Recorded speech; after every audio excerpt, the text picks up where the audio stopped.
এমন দৃশ্য আগে দেখা যায়নি।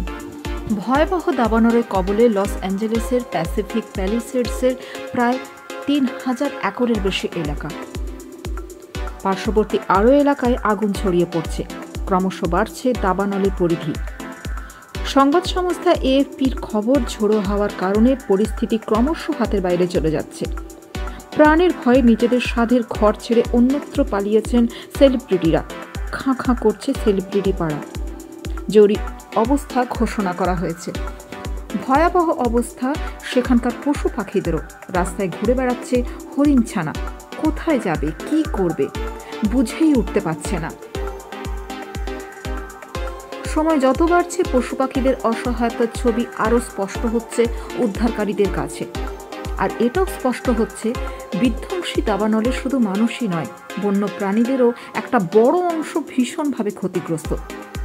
কতগুলি পশুর মৃত্যু হয়েছে সেই সংখ্যাটা স্পষ্ট নয়, তবে উদ্ধারকারীরা জানিয়েছেন আগুনে পুড়ে বা দমবন্ধ হয়ে মৃত্যু হয়েছে এমন খরগোশ, বিড়াল, হাঁস, কুকুরের সংখ্যা কম নয়। অনেক ক্ষেত্রেই দেখা যাচ্ছে নিজেরা কোনো মতে গাড়ি নিয়ে অন্যত্র যেতে পারলেও পোষ্যদের বাড়িতে ছেড়ে গিয়েছেন অনেকে। অসহায় প্রাণীগুলো হয় ছটফট করতে করতে মারা গিয়েছেন, অথবা সারা শরীরে ভয়াবহ পোড়ার ক্ষত নিয়ে আপাতত চিকিৎসা কেন্দ্রে ভর্তি। আবার কেউ হাজার সমস্যা সত্ত্বেও পোষ্য নিয়ে এলাকা ছেড়েছেন।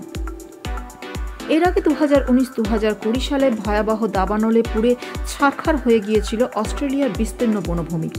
মারা পড়েছিল অসংখ্য পশু পাখি। প্রায় 300 কোটি পশু পাখি প্রাণ সংশয় তৈরি হয়েছিল। বন্যপ্রাণ বিশেষজ্ঞদের মতে প্রাণীরা ধোঁয়া এবং আগুন এড়িয়ে নিরাপদ স্থানে ফিরে যাওয়ার চেষ্টা করে। কিছু প্রাণী, যেমন ব্যাঙ ও ইঁদুর, নিজেদের সুরক্ষার জন্য মাটির নিচের গর্তে লুকিয়ে রাখে। হরিণ, ভালুক এবং বড় প্রাণীরা আগুন না নেওয়া পর্যন্ত জঙ্গলের অন্যত্র চলে যায় অথবা খোলা জায়গায় চলে যায়। তাঁরা বলছেন বন্যপ্রাণীরা অত্যন্ত সহনশীল। দাবানলের দীর্ঘ ইতিহাস রয়েছে এবং অনেক প্রজাতি এই ধরনের পরিস্থিতি সহ্য করার জন্য অভিযোজিত হয়েছে। তবে যখন আগুন দ্রুত ছড়িয়ে পড়ে এবং গাছপালার ওপর দিয়ে যায়, তখন প্রাণীদের নিরাপদ আশ্রয় খুঁজে পাওয়া কঠিন হয়ে পড়ে। ওল্ড টেস্টামেন্টের বুক অব ইশায়ায় বলা হয়েছে, ঈশ্বরের ক্রোধের তীব্র বিস্ফোরণ ঘটবে।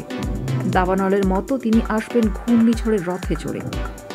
আগুনের মাধ্যমে ঈশ্বর মানবজাতির বিচার করবেন, মৃত্যুদণ্ড দেবেন। সমস্ত জাতি, সমস্ত ভাষাভাষীর মানুষকে একত্রিত করে মহিমা দেখবেন ঈশ্বর।